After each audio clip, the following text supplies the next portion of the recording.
மதன மாளிகையில் மந்திர மாலைகளா உதய காலம் வரை உன்னத லீலைகளா.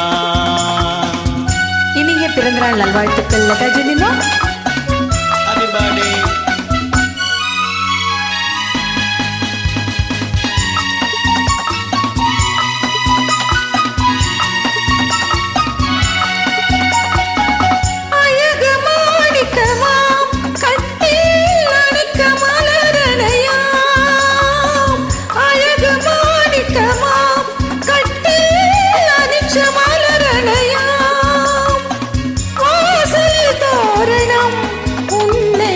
சொல்லும்